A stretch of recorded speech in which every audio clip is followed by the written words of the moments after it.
Let me get this boat up on the beach.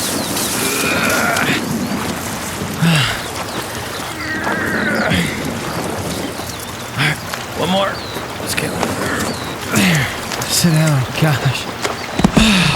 Man, how in the hell did I even get out here? Stranded on an island? This is something out of a movie. This is absurd. Wait, what is that by the shore? Is that it's a bottle? Are you kidding me? With a note in it? Oh gosh, cliched as ever. Let's see what it says. Hi-ya! Let's see now. If you're reading this, I will be right in front of me. Aha! Yes! I am free! I am the genie of that grape crush bottle that you just broke! Wow, okay, this is weird. And you, my friend, oh boy, you get not one, not two, but 3 wishes for rescuing me. Oh my gosh, wow. So, what'll it be? Gosh, I don't know. You kind of put me on the spot here. Well, I guess first I'd like to get off this island. I don't even know where I'm at. I'd like to get somewhere back on the mainland if possible. Perfect!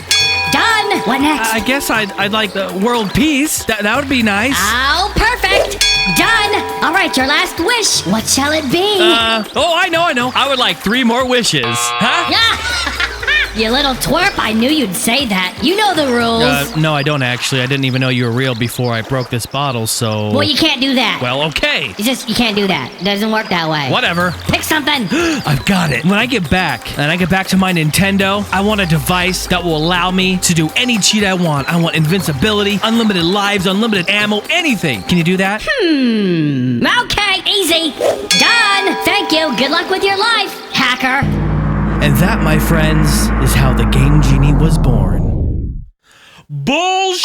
I mean, come on now. I mean, a Game Genie. I mean, listen to the name. I mean, it was a good idea. I think I had a good concept there. Whatever. Okay, so maybe my idea of how the Game Genie was created is a little far-fetched. But make no mistake, the Game Genie is like having a real video game genie come down and grant you 3 wishes for the game of your choice. The Game Genie was designed and developed by Codemasters and sold by Camerica and Galoob. It was made available for the NES, Super NES, Game Boy, Mega Drive Genesis, and the Sega Game Gear. This is definitely a hot little item, and it stirred the pot quite a bit when it came out. Before I go any further, I want to talk about what the Game Genie does exactly. The Game Genie is unique in that it actually takes code and manipulates it, allowing a player to cheat, hack, do different aspects in the game, like infinite lives, unlimited ammo, all those sorts of things. And in most cases, enabling these codes will make the game do things that it never did before. It's pretty sweet. The Game Genie brought us so many firsts. The Game Genie was the first example of consumer-friendly game enhancement by taking the data and altering it. I can't stress this enough. Again, it would temporarily alter the binary code of the game. Okay, so these things flew off the shelves when they were introduced and haven't been available for 15 plus years, at least. But in its heyday, there were over 5 million units sold worldwide. And then later on, there were other devices such as Action Replay, Codebreaker, and the more commonly known Game Shark that were made by a completely different developer. These devices did similar things. It was a little more difficult to manipulate, but the concept of the Game Genie was always behind them. Okay, so when developing the Game Genie, Codemasters sealed the deal on 3 US patents. As you can see here from Figure 1C, the top of it has some potentiometers there. Figure 4C has a switch bank with 3 different positions. And then Figure 7C, which is what we all know today as the original Game Genie for the NES. Even though the Game Genie went cross-platform, the functionality is all universal. They all work exactly the same, all cartridge-based. You put your game into the device, you put the game and device into the console, turn on the console, and then you get prompted the splash screen, where you get to enter 3 cheat codes to enhance your gaming experience. Now, the NES version is the most widely used, probably the most awkward, so let's talk about that one. When you had a game inserted into the Game Genie, it was too long to be depressed down. As you know, that's how you have to load the games in the NES. So it was designed to not be depressed, but still be able to work. Pretty cool. The only problem with this is that the game stuck out about 2 inches. Since it was longer, it put way more stress on the internal socket, and over time would bend the pins internally, eventually just causing the game to be unplayable without the Game Genie inserted. So for all you people that used it quite a bit, I'm sure you ran into this problem. Another problem with the NES version is that if you have a top loader, ain't gonna happen. It just does not fit.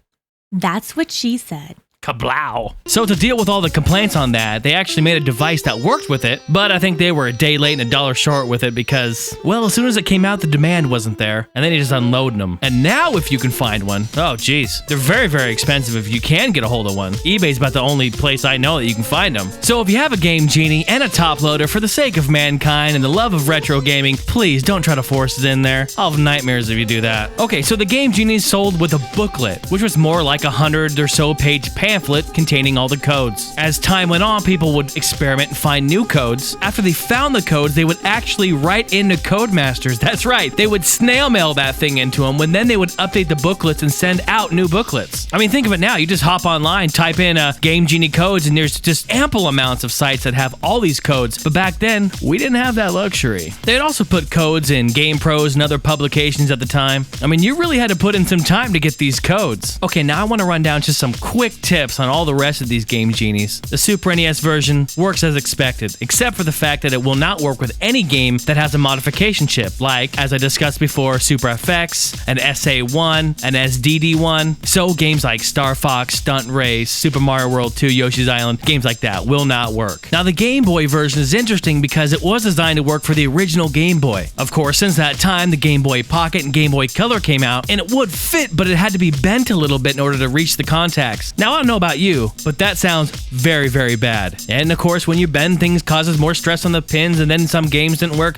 Oh, the madness. I'd say the Genesis version of this is the best out of all of them. It works perfectly, and is also used as a country converter cartridge. That's worth something just in itself. So you can play any region game on a Genesis or Mega Drive. And lastly, the Game Gear version. You would insert the Game Genie into the Game Gear, then put the game into the Game Genie. I know that sounds confusing, but it functions exactly like the rest of them. Nothing special here. So there's the lowdown on all these Game Genies. Now I really want to take a moment and talk about the legal battles with this. Other than being able to cheat and hack in games, which is totally fun, the legal battles are very interesting. So when this was released, Nintendo was completely freaking out. I know what they were thinking. They couldn't believe their eyes. They couldn't file the lawsuit fast enough. This thing hit the courtroom faster than some nom noms at a buffet line. Louis Galoob Toys Incorporated versus Nintendo of America Incorporated, headed by Judge Jerome Ferris and Judge Pamela Ann Reimer. Nintendo's claim was this: Nintendo was suing over copyright infringement, arguing that the Game Genie made derivative work, violating Nintendo's copyright in their video games. Keep close tabs on the wording here. Nintendo stating that it makes or creates derivative work. Let's think about that. Does the Game Genie make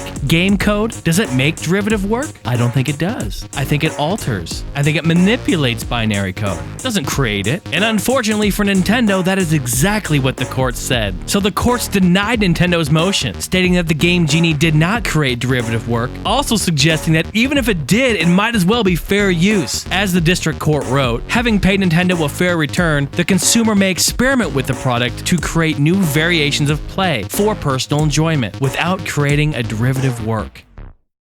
Blow to your face, Nintendo! And I just really think that case is interesting. I mean, it's no different from like me buying a computer, right? Bringing it home, and then third party installing 4 gigs of RAM in it. And then say manufacturer comes to try to sue me for altering the computer. That just doesn't work. I'm doing it for personal enjoyment or other variations of play. Yes, the 4 gigs of RAM does improve the frame rate on my bad company too. On the other hand, when it came to Sega's version, they actually made it an official licensed product. Sega was like, hell yeah, let's do it. This thing's sweet. Let's endorse it.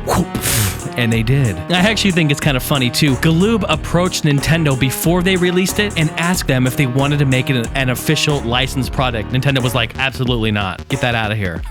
Then they released it, then they were in court for the win. Alright, so not that I condone hacking or cheating, especially when you're playing online. Please, stop that. Just stop it, stop it, stop it. It drives me nuts. But hey, if you're playing single player on some of these old school consoles, oh man, pop in a Game Genie, put infinite lives on, unlimited ammo, whatever you got, extra jump, go for it. Hey, have a blast. These things are awesome. You can find them all over eBay. They're relatively cheap, so they're not real sought after. Just be careful about toying around with that Game Genie idea for the Wii. You don't want to mess with Nintendo, you're going to end up with a Wiimote shoved somewhere.